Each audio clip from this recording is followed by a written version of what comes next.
Olá, tudo bem? Eu sou o Cláudio Massad, mesatenista paralímpico de tênis de mesa, medalhista de bronze em Paris. Estou começando um projeto de um podcast agora com meu parceiro Paulo Camp, fisioterapeuta. O nome do podcast é Saúde em Movimento. O que seria isso? A gente vai trazer vários profissionais da área da saúde para a gente fazer as conexões, tanto na minha área, que sou atleta de alto rendimento, e como também para o Paulo Camp, que é fisioterapeuta. Então, a gente vai trazer todo o nosso conhecimento e, obviamente, também trazer um profissional de excelente qualidade para poder também passar conhecimento para vocês. Esse é o nosso objetivo com o podcast. E hoje eu quero apresentar para vocês o Dr. Carlos Eduardo Moraes Matos, ortopedista do SESI daqui de Bauru, das equipes de vôlei masculina e feminina. Meu também, eu trabalho, sou atleta do SESI. É um profissional de excelente qualidade que eu tenho o prazer de trazer aqui para vocês hoje, nesse primeiro episódio do podcast Saúde e Movimento. Seja muito bem-vindo, Dr. Carlos. Muito obrigado, Cláudio. Obrigado pela oportunidade. Ao Paulo, que eu tive o prazer de conhecer outro dia. Agradeço aí as palavras, né? E espero aí, nesse primeiro episódio, estar contribuindo com esse projeto, que eu achei de extrema importância. Muito legal, ainda mais vindo de um cara que é referência na área que escolheu praticar. E espero contribuir aí de alguma forma para o crescimento de um grande projeto, de um grande podcast. Bom, Dr. Carlos, a gente que agradece a aceitação do convite. Como eu falei, é um prazer para nós recebê-lo. Infelizmente, pessoal, o Paulo não pôde estar presente hoje nesse primeiro episódio por uma questão profissional de urgência. Ele tem uma outra empresa, ele acabou tendo que ir para São Paulo para resolver uma questão da empresa e por isso que não pôde estar presente agora aqui nesse episódio. E eu quero também fazer um comentário em relação ao Dr. Carlos. Dr. Carlos, além de cuidar de mim desde que eu ingressei no SESI daqui de Bauru em 2022, o Dr. Carlos teve um papel fundamental, principalmente na conquista da minha medalha em Paris, além de ter feito todos os cuidados para comigo. No dia que eu e meu parceiro Luiz Manara, a gente ganhou as quartas de final da França e garantimos pelo menos o bronze, a minha mãe, no mesmo dia, acabou caindo aqui em Bauru, fraturou o fêmur e eu fiquei extremamente desesperado. Minha primeira ação foi ligar para o Dr. Carlos, contei para ele o que tinha acontecido. Minha mãe estava na Unimed aqui em Bauru, o Dr. Carlos trabalha, né? Na Unimed também opera lá. Ele falou assim para mim, parabéns, Cláudio, pela conquista, acabei de acompanhar na TV. Eu falei, doutor, me desculpa, mas eu não estou conseguindo comemorar. Ele falou, mas por quê? Porque minha mãe caiu, fraturou o fêmur, está no hospital, estou super preocupado. Ele me falou assim, me dá 2 minutos, eu te ligo.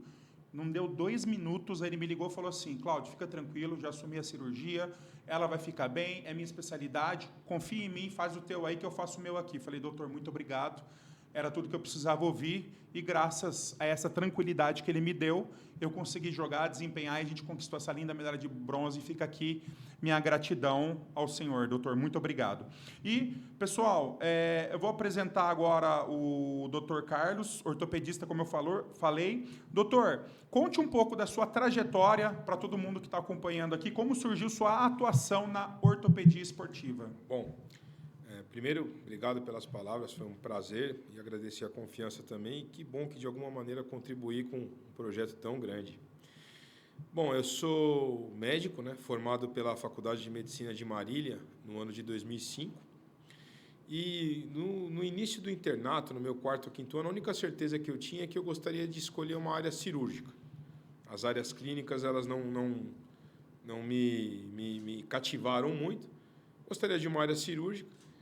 E em Marília, o serviço de ortopedia ele era um serviço bastante forte, era um serviço muito presente ali no dia a dia do hospital.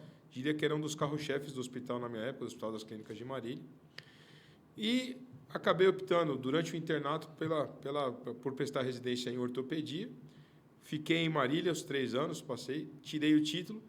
E durante a residência, eu tive a oportunidade, a partir do ano de 2006, de trabalhar com alto rendimento com categorias de base no Marília Atlético Clube.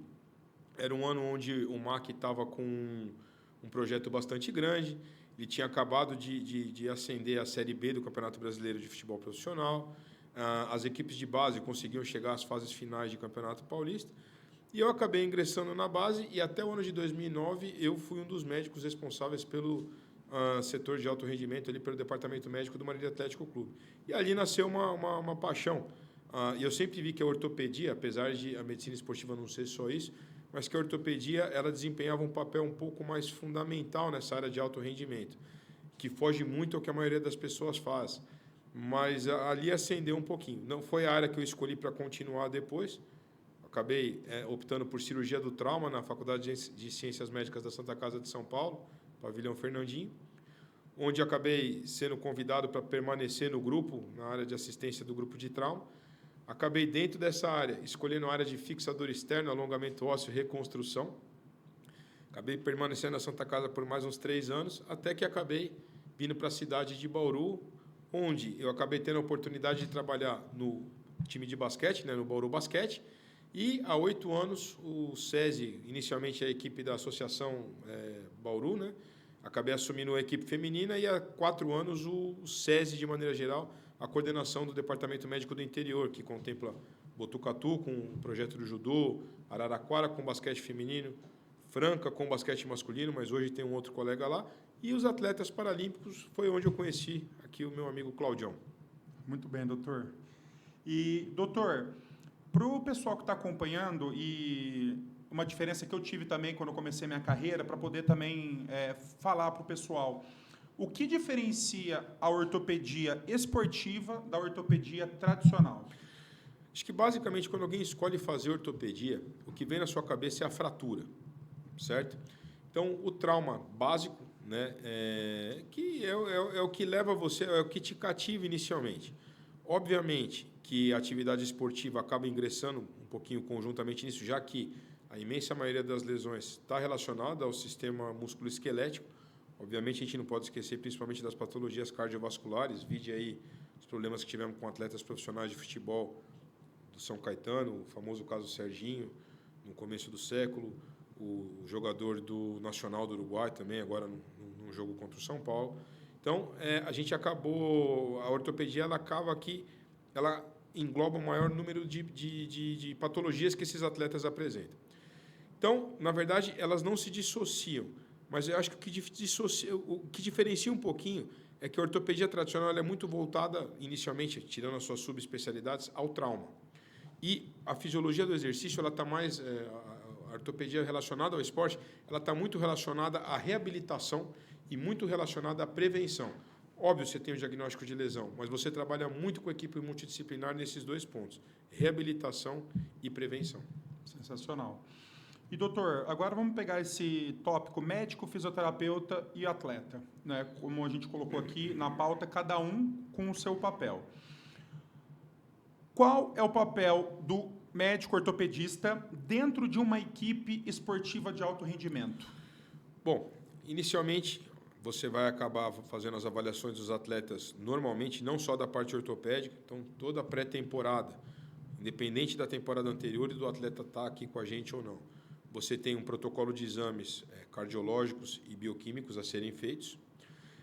Não só com o fisioterapeuta, esses exames são discutidos com a nutricionista, que no caso do alto rendimento tem um papel fundamental. Temos também os contatos com o psicólogo, que não busca fazer tratamentos específicos individuais, mas favorecer o convívio em grupo para tirar pro grupo, no caso dos esportes coletivos, o que há de melhor, tentando minar ali diferenças. E a questão do fisioterapeuta, o que a gente começa a fazer são, nas avaliações iniciais, nós fazemos diversas avaliações dentro do alto rendimento, desde biomecânica de movimento, visando tirar daquele atleta a melhor performance possível, avaliações com aparelhos de isocinético, onde você consegue ver eventuais desequilíbrios musculares que vão ser discutidos em conjunto também com o preparador físico, que é outra parte fundamental. E, a partir dali, a gente começa a trabalhar muito na fase de prevenção. Então, é muito comum, durante a periodização de treinos físicos, que o atleta, no começo, na pré-temporada, dores, tal, é você tentar diferenciar aquela dor da fadiga da dor que pode te ocasionar algum problema, que vai te ocasionar alguma pequena lesão. Nesse momento, a gente começa a conversar muito com o fisioterapeuta entre dosar os rendimentos, junto com o preparador físico, em selecionar determinados exercícios que não serão feitos naquele momento e, principalmente, além do uso de medicação, alguns procedimentos invasivos que o médico pode fazer. Terapias de onda de choque é um deles, alguns tipos de ultrassonografia, uso de câmeras termográficas, onde nós podemos avaliar uma propensão maior a ter lesões. e principalmente alguns exames laboratoriais, junto com o fisiologista, onde você consegue antever algumas lesões. Então, a principal divisão ali no caso é você tentar entender quando terminou a prevenção e começou, você está diante de uma lesão iminente. E aí, galera, estão gostando como eu estou adorando aqui? Né? Muitas informações muito legais.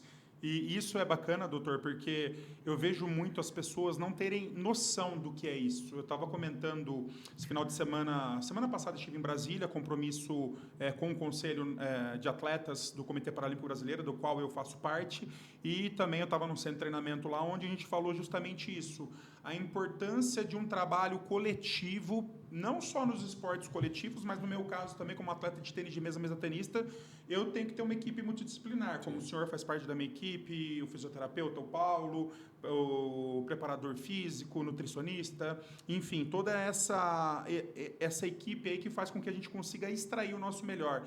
E é muito importante o pessoal entender que não é só simplesmente jogar.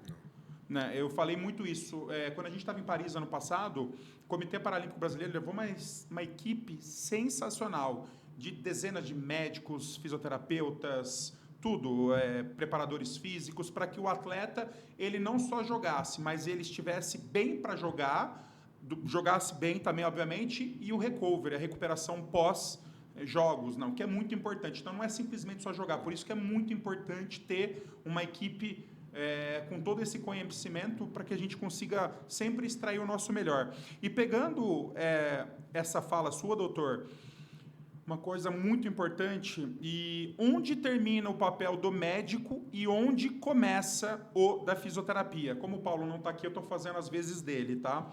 Como alinhar melhor as decisões? Bom, as decisões, você citou um ponto que é muito importante, alto rendimento. Não tem um é mais que o outro. É um conjunto. Sozinho, o médico, eu até diria para você que tirando é mais a ponta do iceberg. Toda a base dele é formada pela equipe multidisciplinar. Inclusive, quem convive mais de perto com o atleta é o fisioterapeuta. Ele que está ali 90% do tempo no dia a dia, que acaba convivendo mais. Então, o fisioterapeuta é mais que uns olhos. Eu diria que ele é os dois braços do departamento médico ali dentro, junto com o preparador físico. A nutricionista, apesar, claro que ela tem a mesma importância, mas eu colocaria ela na mesma posição do médico. Ela vai fazer alguns apontamentos, mas vai guiar muito a informação desses dois. Você perguntou quando começa o papel do físio. A partir do momento que a gente desempenhou, achou uma lesão e propõe o tratamento. A partir do momento do diagnóstico e início do tratamento, o físio ingressa ali. Ele vai, inclusive, dar orientações, inclusive para o médico, falando, vamos por esse caminho dentro do que você está pensando, vamos por esse caminho dentro daquilo que você está pensando, vamos tentar mudar um pouquinho o curso das coisas. Então, após diagnóstico da lesão, o tratamento, o físio assume aqui. Como é que você faz daí o médico com o físio? Os feedbacks, as reavaliações vão sendo feitas pelo médico, mas sempre baseados em informações que o fisioterapeuta dá. A partir desse momento, temos os protocolos de tratamento guiados e as avaliações com exames de imagem, que de tempos em tempos nós fazemos para poder também passar para o físio. Olha, tive uma melhora nesse ponto, podemos evoluir para a segunda parte. Terminou a parte do físio, aí começa também a parte do preparador físico, que é a hora que ele teve a alta do departamento médico, entregue de novo ao departamento físico. Mas pós-diagnóstico, o tratamento, o físio ingressa imediato ali. Legal, doutor. Isso aí é muito importante porque eu vejo que os atletas também têm essa dificuldade de entendimento, como eu já tive também no começo da minha carreira, e é bacana isso.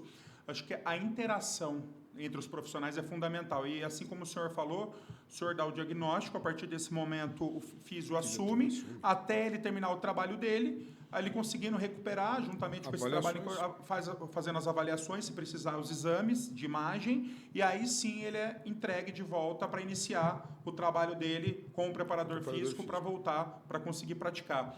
E eu até ia perguntar para o senhor, não sei se o senhor acompanha, não sei qual time o senhor torce, eu sou São Paulino, e eu vejo, tenho acompanhado muito, inclusive ontem teve uma entrevista que eu sempre acompanho do Arnaldo Tironi, que são dois repórteres, jornalistas ali que cobrem o São Paulo, e eles entrevistaram o Carlos Belmonte, que era o diretor até então, até a goleada de 6-0 para o Fluminense na última quinta-feira. E perguntado para o Belmonte ele falou algo bem parecido com o que o senhor está falando, no sentido, o médico vai lá, ele faz o diagnóstico, passa o diagnóstico, fisioterapia trabalha, e ele falou que eu acho que o que está faltando hoje para o São Paulo é estudos em relação à fisiologia, porque muitas vezes o médico detecta, o fisioterapeuta trata, recupera, só que daí na hora que vai voltar a fisiologia acaba passando muitas vezes do limite. Ou falta algum profissional. Eu queria que o senhor pudesse teclar um pouquinho essa questão aí da fisiologia, pelo conhecimento que o senhor tem aí na área de esporte. Eu sou palmeirense, né? Ainda estou um pouco triste, mas tenho certeza que chegaremos novamente aí na Libertadores. É difícil. O esporte que você tem a melhor e maior infraestrutura no nosso país é o futebol, principalmente se tratando de times grandes. Então, se você pegar times como Palmeiras, São Paulo, Corinthians, Santos, Flamengo, Fluminense, a estrutura em si ela é extremamente semelhante. Alguns com aparelhagem mais modernas, algumas dependências mais modernas, número de pessoas mais... o número de profissionais em maior número, tá? Mais abundância. O que acontece com a fisiologia, e que eu acho que está acontecendo nos clubes hoje, é questão de montagem de elenco. As equipes vão trabalhar de maneira semelhante, mas você tem que entender o tamanho do projeto do time que você está. Então, se eu estiver dentro de um momento de estruturação de grupo, certo? Onde eu estou fazendo uma renovação do grupo, onde eu estou optando por atletas mais jovens, eu vou ter um número menor de lesões. Obviamente, o técnico vai ter o respaldo ou não para isso, aí é a parte mais diretiva. Que talvez os resultados não venham num primeiro momento, e a partir do momento que eu encontro o famoso salvador da pátria, aquele jogador, independente da modalidade, que não pode ficar fora, eu vou criar problemas. Eu tenho certeza que dentro do São Paulo, apesar de não conhecer pessoalmente nenhum dos médicos, você tem um protocolo de tratamento, e esse protocolo de tratamento ele é seguido, porém, você atropela etapas. E o que a fisiologia faria nesse ponto? A partir do momento que o médico detectou uma lesão, o fisioterapeuta tratou a lesão, vamos entregar para o preparador físico. Então o preparador físico não sabe o que ele está fazendo? Ele tem plena ciência do que ele está fazendo. Só que você entende que dentro dessa avaliação, o atleta não está pronto para jogar 5 sets no vôlei, 5 partidas, uma melhor de 5 ali no tênis de mesa para 4 num tiro curto, ou que o atleta não tem condições ainda de performar da melhor maneira possível dentro daquilo que se espera dele. Mas as situações levam você a sofrer determinadas pressões para colocar o atleta nesse ponto. A fisiologia vai determinar o ponto de prevenir novas lesões. Ela não vai dar alta para o preparador físico, mas o preparador físico, de posse de alguns resultados que ele faz de avaliação pós-alta do departamento médico, um exemplo é o isocinético. É um aparelho simples, onde o fisioterapeuta e o médico avaliam os desequilíbrios musculares decorrentes do tempo de inatividade. Demanda um tempo para você ter esse equilíbrio. Tempo esse que o esporte de alto rendimento muitas vezes não te dá. O fisiologista, ele vai avisar o quê? Ele trabalha na prevenção. Olha, não vai ter condições. O médico só explica, a lesão está tratada. O preparador explica, estou em processo de reabilitação. E o fisiologista explica, eu tenho, a partir desse momento, tantos por cento de chance de lesão. Esse atleta aqui necessita de um tempo maior de repouso, não tem condições de jogar uma partida de 4 sets, 5 sets, 90 minutos, 120 minutos. O problema é, então a culpa é do técnico. As pressões que se sofrem dentro desse meio são extremamente grandes. Então, a bagunça se dá com o entorno. Os processos são extremamente semelhantes, ainda mais se tratando de um clube desse tamanho. Eu concordo plenamente. Pelo que eu acompanho do São Paulo, é bem isso. Acho que essa necessidade de ter resultado acaba atropelando etapas e é onde acontecem todos os problemas. E, abordando essa questão toda sobre o trabalho, a interação médico, fisioterapeuta, quais problemas surgem quando essa comunicação é falha, ela não funciona bem? Quando a comunicação é falha, você vai ter um atleta voltando antes do prazo ideal e sofrendo uma nova lesão. E quando você pensa em alto rendimento, vamos pensar que a carreira é relativamente curta, certo? Ela é uma carreira que ela vai durar a partir do momento que você atingiu o ápice, a partir do momento que você chegou ao nível adulto, ao nível profissional, ela vai durar seus 15 anos, 20 anos, quando muito. É muito difícil você chegar nesse ponto. Cada ano parado é um ano de mais difícil reabilitação e difícil recuperação. Se você tiver informações que não estão bem, você vai impactar na vida financeira daquele indivíduo. Porque um novo contrato, uma nova oportunidade, uma oportunidade que se fecha, uma posição que deixou-se de ser preenchida ali, e isso marca. Então, um erro de comunicação vai impactar clube, comissão técnica, no caso, principalmente o técnico, ninguém é hipócrita de achar que ele que vai acabar respondendo por tudo, mas principalmente uma coisa que ninguém percebe, o atleta. A comunicação errada vai levar ele a ter novas lesões, em espaço curto de tempo.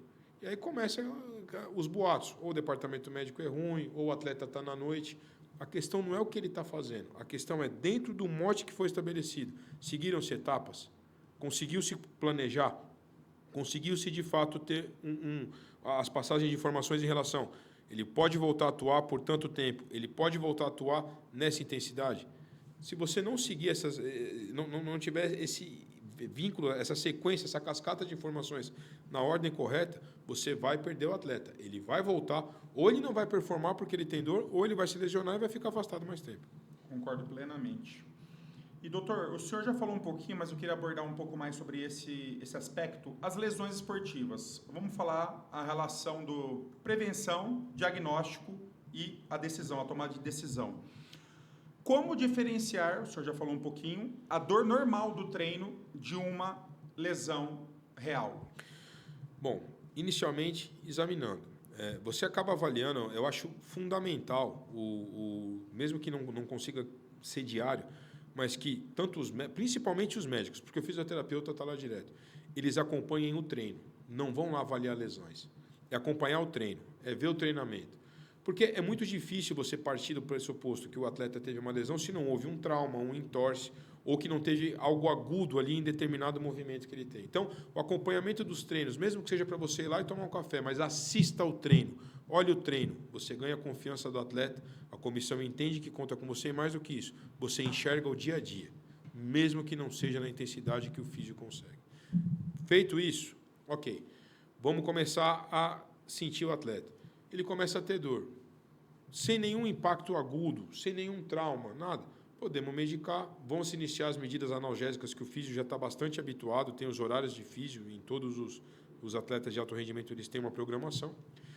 Persiste essa dor, aparecem algumas alterações ali mais locais, por exemplo, um inchaço, um edema de maneira mais abundante, alguma equimose, algum hematoma, alguma limitação de movimento mais significativa, além do uso de medicamentos que o médico tem que entrar, avaliando-se sempre a questão do doping, que isso é extremamente importante. Medicamentos, às vezes, inocentes, como uma neosaldina, podem acabar gerando uma dor de cabeça intensa. Desculpa. Você acaba, a partir dali, definindo se vamos ou não fazer um exame de imagem para avaliar a extensão do problema que me surgiu agora.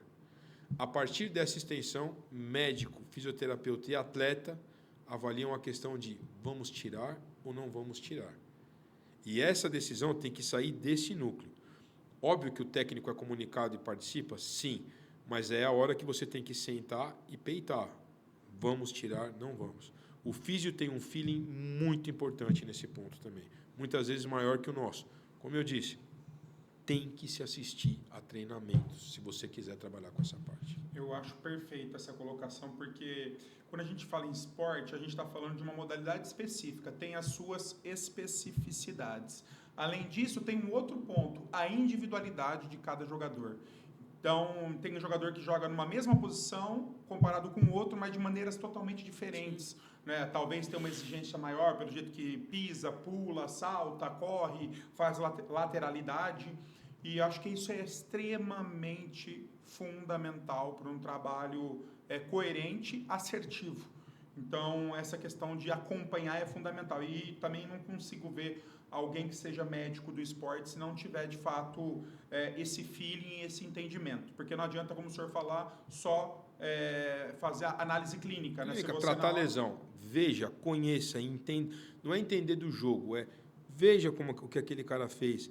Teve algum trauma? Não teve algum trauma? Ele está com um movimento diferente do dia a dia, você que já viu ele treinar várias vezes. É ali que você pega. Sensacional. Doutor, em relação aos atletas, quais os erros mais comuns que os atletas cometem quando eles sentem dor ou desconforto?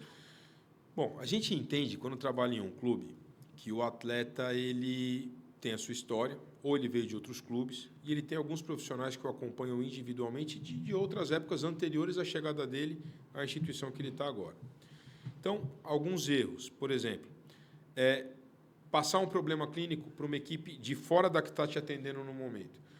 Claro, é fundamental a confiança e, claro, todo mundo entende que você tem um passado.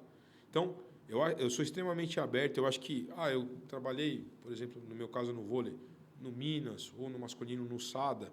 Muitos anos conheço aquele médico, gostaria que ele visse. Eu acho que esse ego a gente não pode ter como médico do esporte, que atua nessa área. E tem que estar aberto à conversa.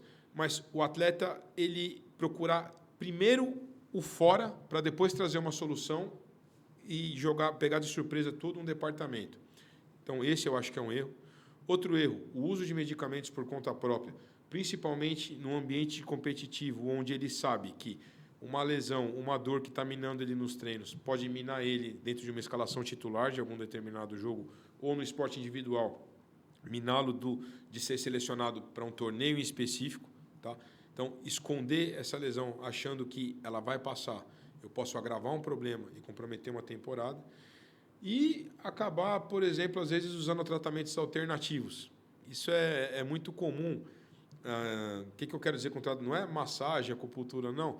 Tratamentos alternativos é usar medicamentos caseiros. Por incrível que pareça, alguns atletas eles acabam trazendo um pouquinho essa cultura da infância.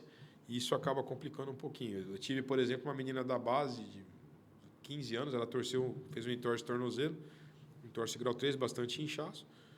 Por hábito, faríamos gelo, tirar a carga, aguardar alguns dias, depois do exame de radiografia para afastar a fratura inicial, avaliação ligamentar após uma semana ali para poder avaliar após o cessamento do edema.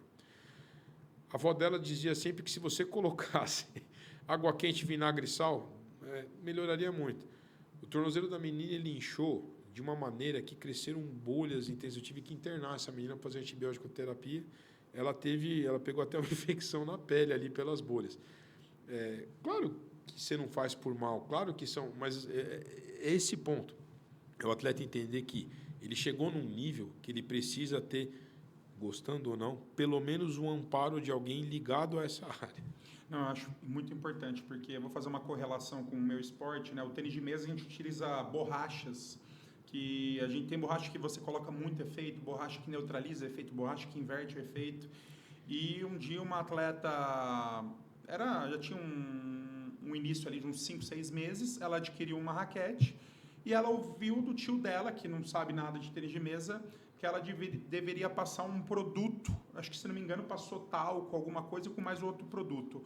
O que era para borracha conseguir ser pegajosa, grudenta, para conseguir rotacionar a bolinha, né, criar efeito na bolinha, produzir efeito, acabou toda a característica do material, teve que comprar outro, porque eu sei que não é com uma intenção ruim, né, má fé, mas é o que eu sempre falo, doutor, acho que cada um no seu quadrado.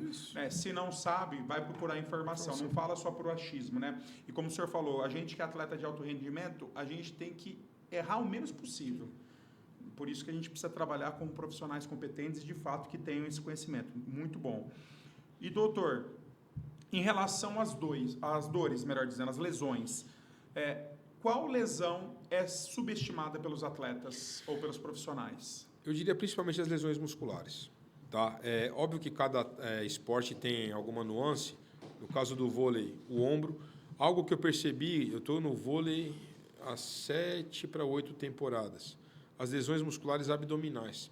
De acordo com a biomecânica do movimento, principalmente no feminino, a força de abdômen que elas fazem dentro de um ataque é monstruosa. Tá? E, claro, se você colocar dentro de um escopo, qual o maior número de índices de lesões cirúrgicas que você tem no vôlei? É o cruzado anterior, é o joelho, tudo bem. Mas as lesões musculares, a gente acaba subestimando nessa questão. É uma dorzinha que vai passar. Por isso que a avaliação com o físio diária e por isso, de novo, tem que estar no treino com eles e com elas. Não tem jeito. Consegue estar todo dia? Não se consegue. Mas o maior número de vezes possível.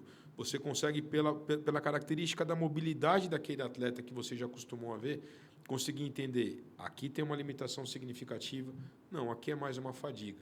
mas as lesões musculares são muito subestimadas. E uma lesão, às vezes, de pequena monta, um grau 1, pequeno estiramento, para eu evoluir para um grau 2, 3, que vai tirar o atleta às vezes 6, 8, 12 semanas, é o estalar de dedos, é um movimento.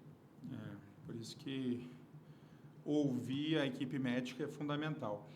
E o senhor já comentou um pouco sobre os exames clínicos, né? E também exame de imagem. Quando o exame clínico resolve e quando o exame de imagem é indispensável?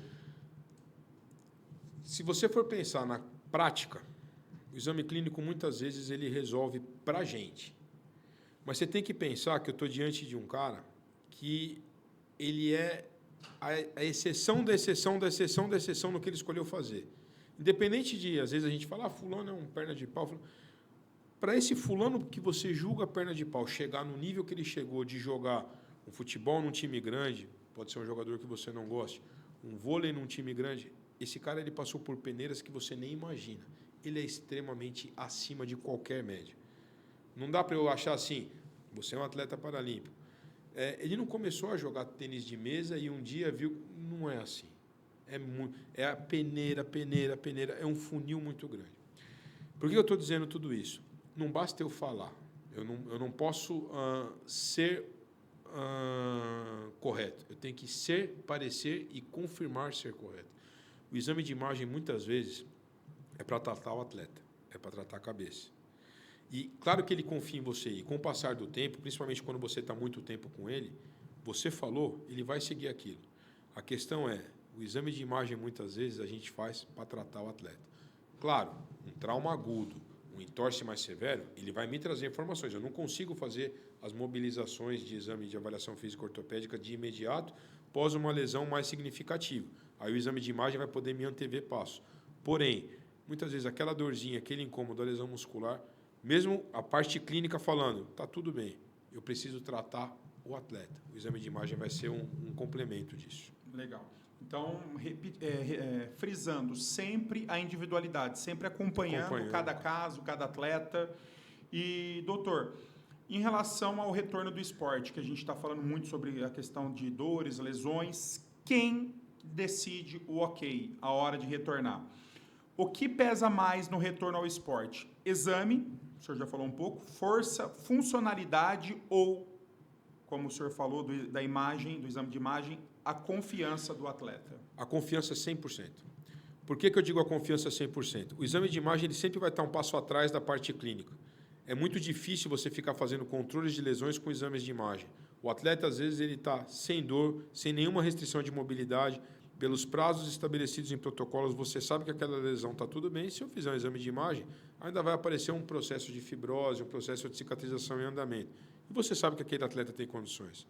Então, a individualidade preserva, mas a confiança que o atleta vai sentindo dentro de protocolos estabelecidos no departamento médico, que é a hora que você tem que conversar com o técnico, que é como se fosse o head coach de uma grande empresa, o CEO de uma grande empresa ali, onde o departamento médico é um braço, e convencê-lo, muitas vezes se impondo. Graças a Deus no SESI a gente tem um relacionamento muito legal, tanto com o Henrique, com o Modenese, quanto com o Anderson e com os técnicos da base, o Edu, o Sidão.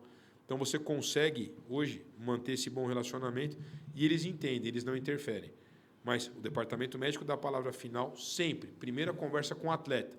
O que chega para o técnico depois é que saiu da conversa entre departamento médico, médico e fisioterapeuta com o atleta. Sentiu. Por mais que você saiba que está bem, a confiança voltou, ali você entrega. Sensacional. Acho muito importante, de fato.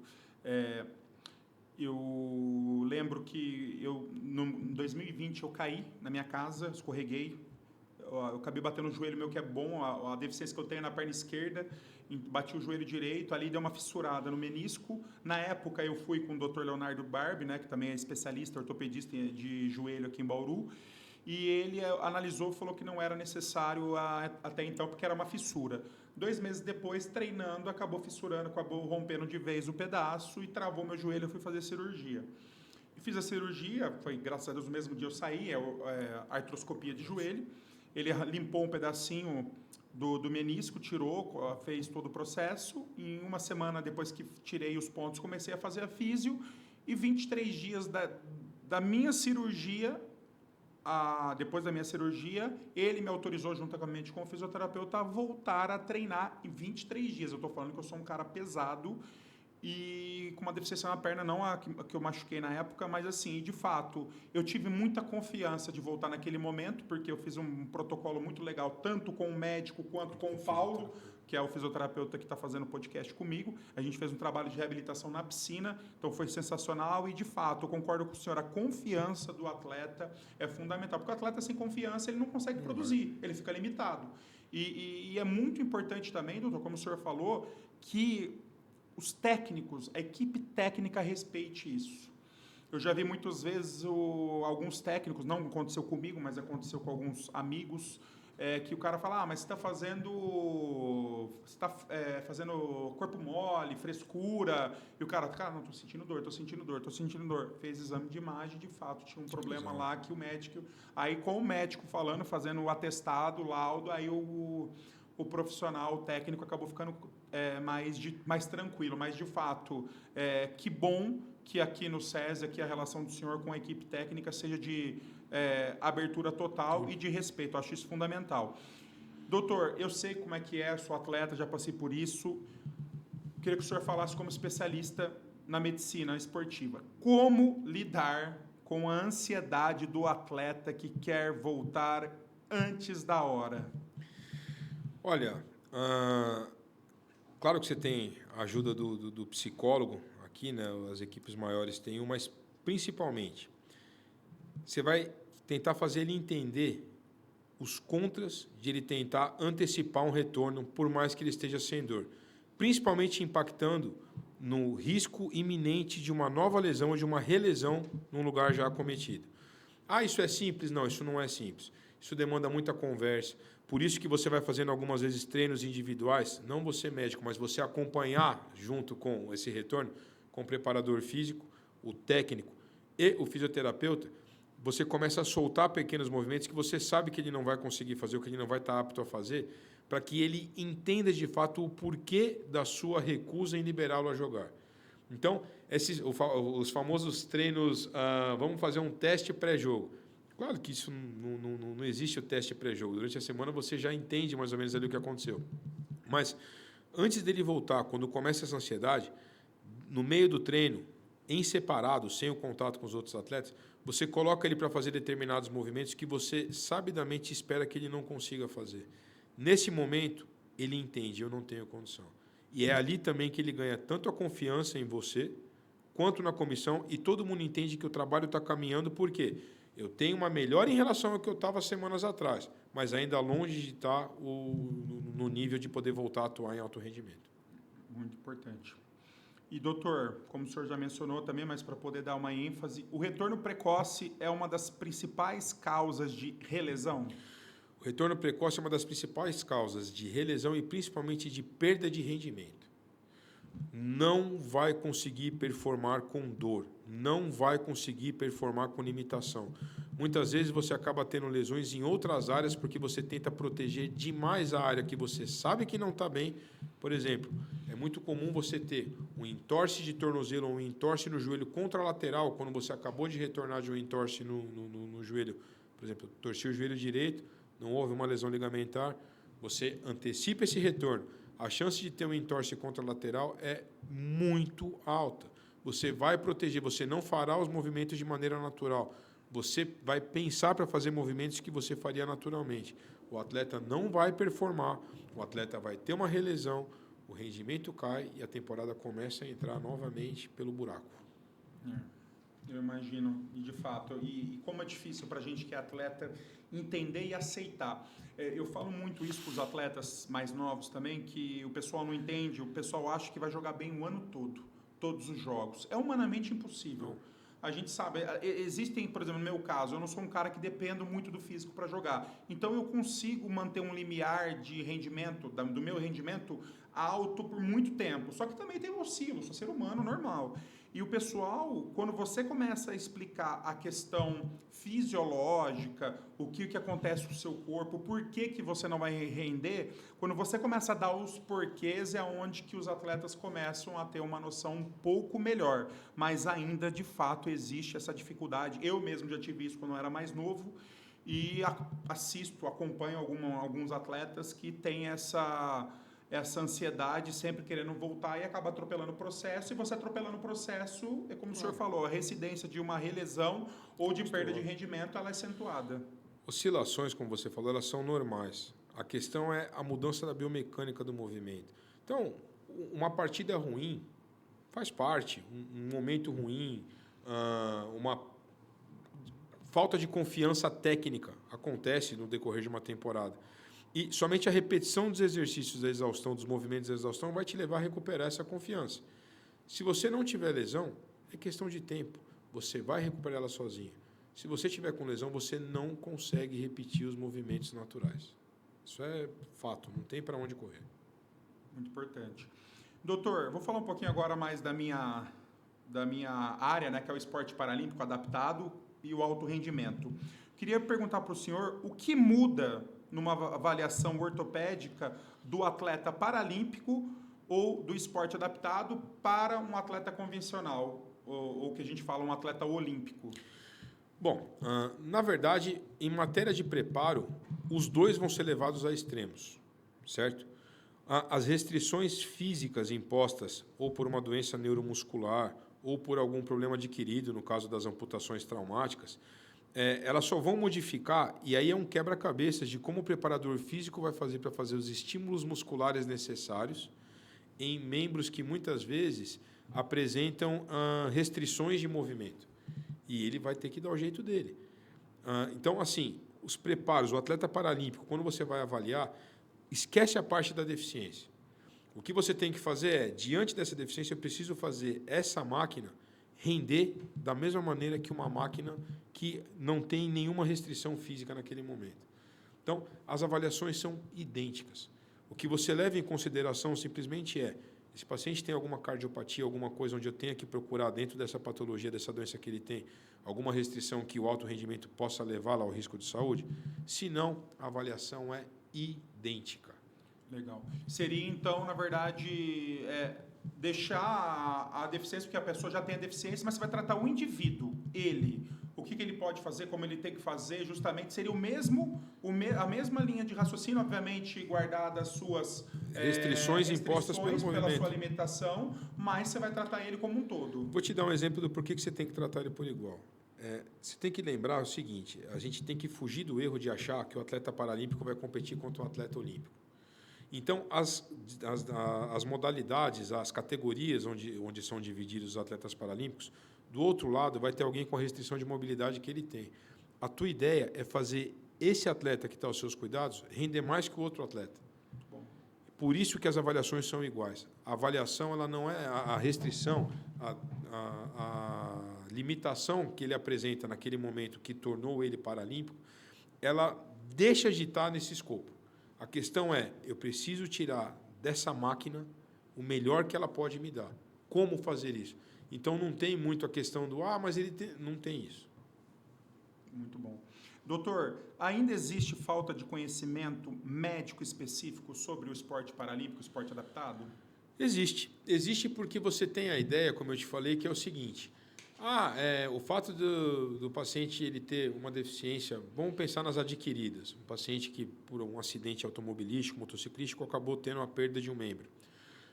Você achar que ele virou um canoísta de alto rendimento, tá? E que simplesmente, mas ele consegue fazer isso porque ele está competindo na modalidade paralímpica. Eu truco aqui com você que 90% da população não rema 2 vezes com ele. Um atleta sem restrições, sem limitações, de base, de qualquer clube, não é capaz de ganhar de um atleta paralímpico de canoagem. Eu falo muito isso, doutor. E o legal do tênis de mesa, para quem não conhece a modalidade, o famoso ping-pong, hoje existem atletas que jogam no Paralímpico, como o senhor falou, e no Olímpico, que é o meu caso. Modéstia à parte falando, há 1 mês e pouco atrás, eu joguei a principal categoria do Brasil, o Absoluto A, o Campeonato Paulista, que é o estado mais forte do Brasil, eu fui finalista, fiquei com a medalha de prata. Eu ganhei de 3 atletas que já foram da seleção, nível de seleção brasileira olímpica, e cheguei na final. Então, o tênis de mesa, ele permite muito isso, ele é um esporte extremamente democrático e inclusivo.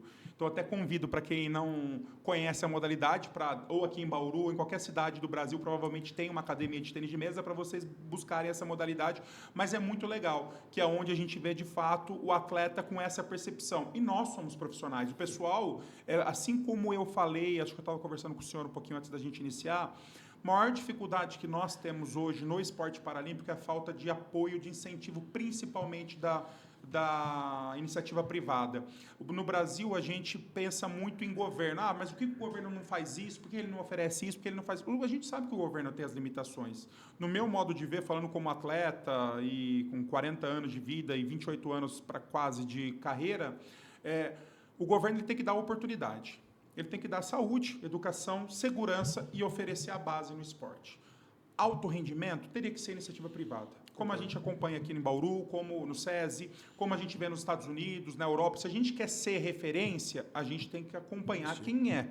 Então, falta muito a iniciativa privada ingressar no esporte paralímpico. Eu sei porque eu costumo fazer prospecção, a minha esposa hoje, que é minha assessora, trabalha comigo, também sempre faz prospecção, e a falta dos empresários enxergarem, não só em mim, Cláudio Massad, mas no esporte paralímpico, como uma oportunidade incrível de você divulgar a sua marca, é muito grande. E o pessoal não entende isso, porque nós somos atletas com uma deficiência, mas a deficiência é apenas um detalhe.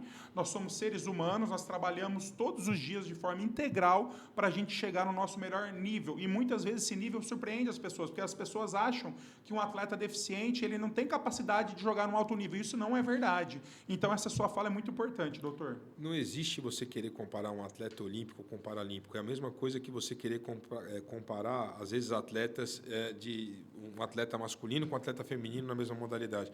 E parar de tentar pensar que o atleta paralímpico que aquilo foi uma falta de opção. É muito difícil você virar um atleta de alto rendimento, paralímpico mais ainda. E você falou um ponto correto, a iniciativa privada, a visibilidade que se dá, você tem competições de alto nível, competições internacionais, e tentar entender o seguinte, aquele atleta paralímpico que está ali numa seleção, que está ali disputando um torneio como o tênis de mesa, é muito pouco provável que um atleta que até seja de alto rendimento, sem nenhuma limitação, mas que não tem um nível de seleção, seja capaz de sequer jogar contra ele. Então, aquele atleta paralímpico, ele já é um cara que também passou pelos funis que você vê o mesmo cara do atleta olímpico. Por isso que eu friso aquilo que você me perguntou. Qual a diferença? Não tem diferença. É a questão de um processo de você seguir as mesmas diretrizes e tentar tirar daquela máquina o melhor que ela pode dar. Sensacional, doutor. Esse podcast, esse episódio é histórico por ser o primeiro, por estar com o doutor Carlos, e também vai chegar no Comitê Paralímpico Brasileiro para os atletas, e não só para o Paralímpico, também para o Olímpico, para ver e acompanhar, e de fato, eu concordo plenamente com o senhor. E, doutor, a gente já está na parte final. Eu queria perguntar, falando ainda nessa questão de alto rendimento, eu queria trazer... A gente fala muito de esporte de alto rendimento, mas é possível a gente praticar um esporte de alto rendimento preservando a saúde a longo prazo? Olha, no consultório muitas vezes me perguntam isso. Então, o atleta, o alto rendimento, ele não é saudável. Não tem como você pensar em saudável, um corpo bonito, bem definido, um preparo físico, parte cardiorrespiratória extremamente avançada, desafiando limites dia a dia. Não tem como você pensar que aquilo é saudável. Não tem como você achar que com uma atividade desenvolvida por qualquer indivíduo que aos 37, 38 anos está pensando em encerrar aquilo. Isso é contrafisiológico, tá? Esse é um ponto. Agora, ele tentar parar com qualidade. O problema é o ponto do parar. Eu acho que é muito difícil para o atleta, por questões financeiras e por questões... Aquilo foi a vida dele desde 12, 13, 14 anos. E do nada, você tem que descobrir um outro indivíduo que vai viver mais 50, 60 anos à frente daquele término, daquela ruptura do processo que ele escolheu viver até ali, que é a área onde ele se destacou, a modalidade onde ele se destacou. Então, a ideia de você tentar escolher um momento de parar. Eu acho que o médico da equipe do alto rendimento ali, aquele que o atleta pegou um pouquinho mais de confiança, pode ajudar ele nisso, a entender, olha, a reabilitação está cada vez mais difícil, olha, junto com a equipe de fisiologia, você está muito mais propenso a ter lesões, olha, a gente precisa sentar porque você não vai conseguir performar dessa forma. Talvez você esteja começar a pensar dentro desse alto rendimento, que outra opção, que outra função eu posso exercer. Acho que nesse ponto a gente pode ajudar, mas é muito difícil você pensar nisso como algo saudável. Não é. Eu concordo plenamente. A gente que é atleta de alto rendimento, a gente está sempre acima do limite. Eu já competi com hernia de disco, com uma lesão, uma inflamação na hernia de disco, nervo ciático inflamado, com gripe, com dor de barriga, com dor no joelho, com dor em todo lugar. E, de fato, a gente está ali porque é nossa profissão. Treinar 23 dias após uma cirurgia, mas eu estou bem. Mas não é fisiológico. Com certeza. E assim...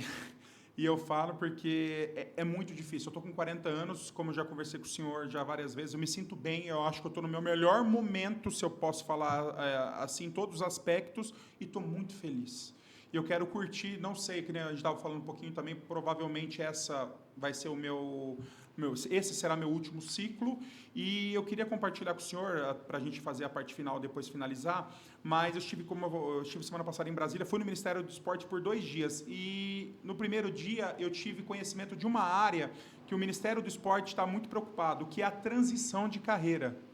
O que o atleta vai fazer no pós-carreira? É uma coisa que a gente já está tentando batalhar dentro, eu posso falar como conselho, da gente conseguir ter uma aposentadoria especial para atleta, não para todos os atletas, mas para começar um projeto, quem sabe, abranger mais pela frente, mas, de fato, para conseguir o atleta ter uma dignidade, que nem eu estive com o Emanuel, do vôlei de praia, perguntei para ele, comecei a ler o currículo dele no Wikipedia, ele falou, eu falei, você tem 3 medalhas olímpicas, uma de ouro, uma de prata e uma de bronze. Ele falou, correto. Você tem 3 títulos mundiais, correto. Você tem 10 títulos de etapa do circuito mundial, correto. Você tem aposentadoria? Não. Quantos anos você dedicou?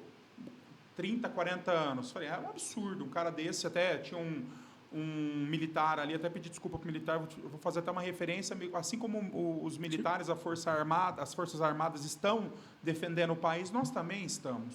A gente é embaixador. Quem falou isso é o próprio ministro Fufuca, falou que os atletas são embaixadores do país, e é de fato, eu acho que a gente merece a dignidade. Então é muito importante e é muito difícil para um atleta entender e aceitar e ter essa consciência. Então, acho que esse programa é muito legal, porque ou o atleta ele vai se tornar um técnico, ou ele pode ir para uma gestão de carreira, ser gestor de uma confederação, de um clube, ou ter um marketing esportivo que, como eu falei, a questão da gente conseguir apoio aqui no país, da parte da iniciativa privada, é difícil, mas é uma preocupação que eu acho muito importante, até para motivar esse atleta a falar, poxa, acho que eu estou com consciência, eu tenho que ter consciência, está ficando cada vez mais difícil, eu acho que eu posso contribuir com o esporte, com a minha experiência e numa outra posição. Acho isso muito importante. Doutor, para finalizar aqui, eu queria falar um pouquinho sobre mitos e verdades. Questão rápida. Gelo ou calor? Depende. Boa. A partir do momento que eu tive um trauma, uma inflamação, um quadro inflamatório agudo, gelo, fundamentalmente. O calor local, ele é feito para tratar algumas contraturas, ele é feito para você aliviar algumas tensões musculares. É nesse sentido. Eu te diria que dentro da fisioterapia o gelo é usado em mais de 70% das vezes. Eu mesmo faço uso dele contínuo. E quando o senhor fala para quem pode ter algum tipo de dificuldade de entender, agudo acabou de acontecer. Acabou de acontecer ou há poucas horas atrás. É esse sentido do agudo. Legal. Anti-inflamatório resolve? Remédio anti-inflamatório? O sintoma ele resolve. A causa não necessariamente. Então é preciso buscar-se sempre a causa, para não ficar tratando consequências. Quem trata consequências vai viver o resto da vida sofrendo em decorrência das consequências e nunca vai corrigir a causa. Acho isso muito importante, doutor, porque eu vejo muitas vezes atletas tirando o sintoma da dor, mascarando a dor, treinando, aumentando a lesão, que pode levar lá para frente uma questão muito mais grave, né? E vamos lembrar também que os anti-inflamatórios, eles acabam atuando em outras áreas. Dispepsias, que são as gastrites, eu posso desenvolver. O uso crônico pode levar danos renais. Ele afeta, de certa forma, a função das plaquetas, então ele diminui a eficiência delas, pode induzir alguns sangramentos. Alguns trabalhos mostraram que, principalmente idosos, no caso, não se tratou, mas isso é uma coisa que a gente nunca fez com atleta de alto rendimento. O uso crônico de anti-inflamatórios pode levar ao aumento de doenças cardiovasculares, dentre elas o infarto. Então, tem algumas coisas que a gente tem que levar em consideração. Então, fica até fica até como um Um cuidado, aviso, um aviso isso. para as pessoas, não tomar anti-inflamatório sem Sempre. passar por uma consulta médica.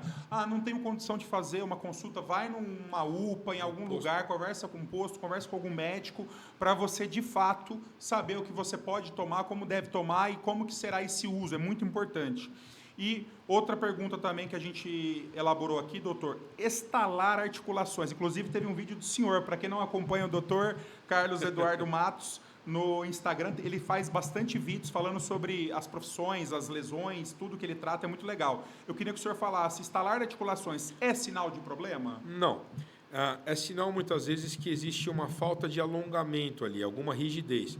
O estalido, na imensa maioria das vezes, diferente do ranger. O estalido é o ligamento batendo no osso. Então, é a falta de um alongamento, é a falta, muitas vezes, é uma limitação de amplitude de movimento. Mas não é sinal nem sintoma de nenhum problema. Claro, quando ele vem associado à dor, ele deve ser investigado. Mas, na imensa maioria das vezes, não é não.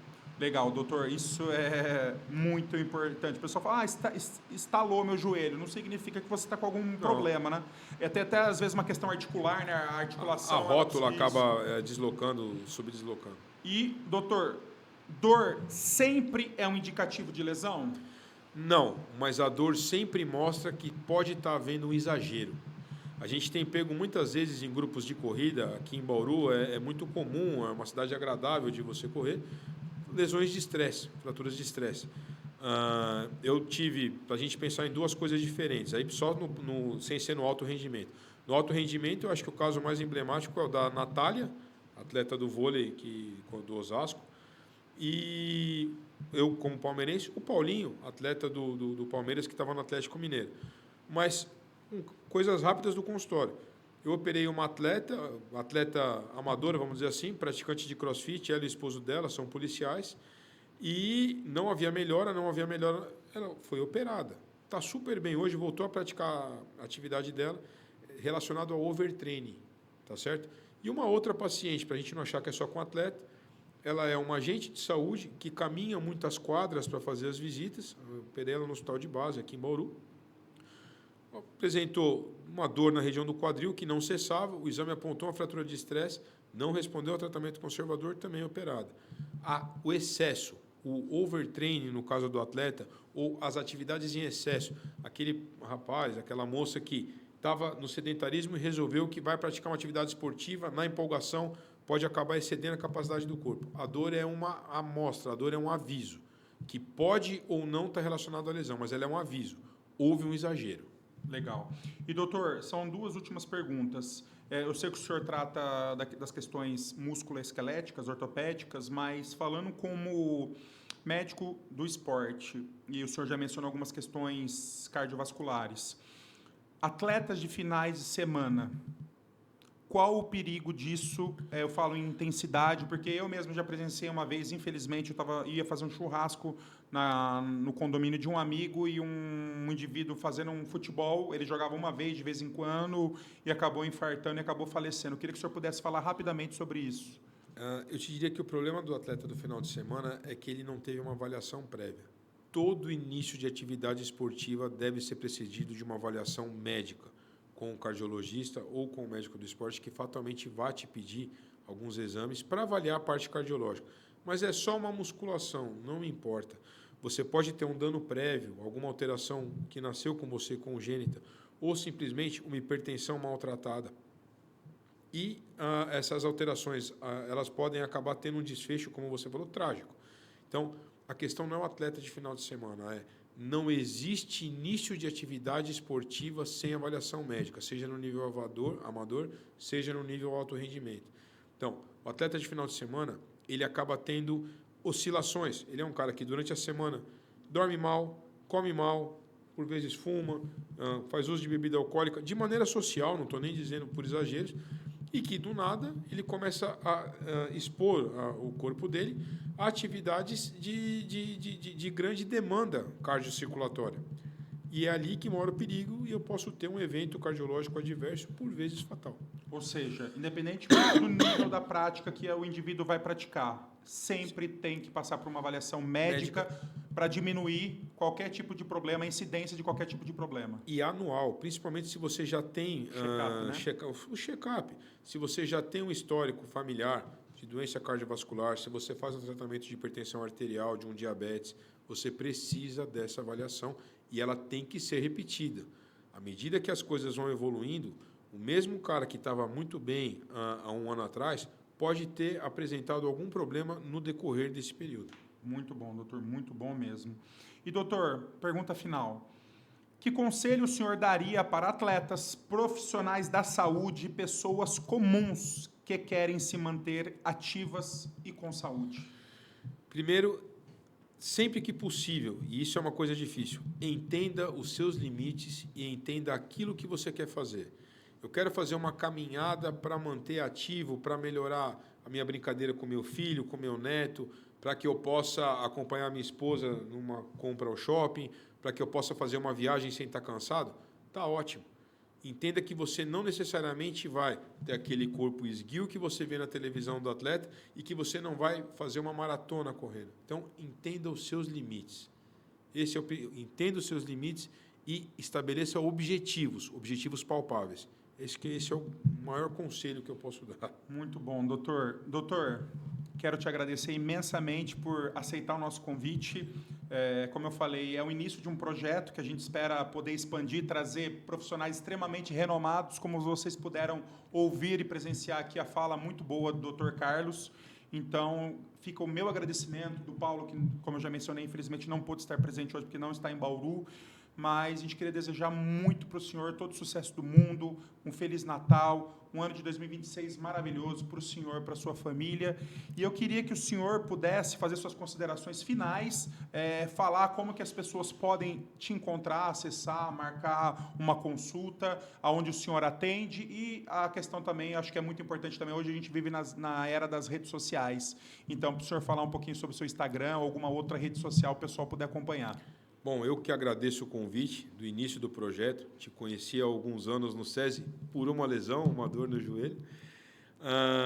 Agradeço demais a oportunidade. Espero que seja útil, principalmente para a população em geral, né? O alto rendimento é só uma pontinha aí das pessoas que praticam atividade física. Eu tenho um consultório aqui em Bauru. No momento estou atendendo ali na Clínica Tonas, mas estou em vias de mudança.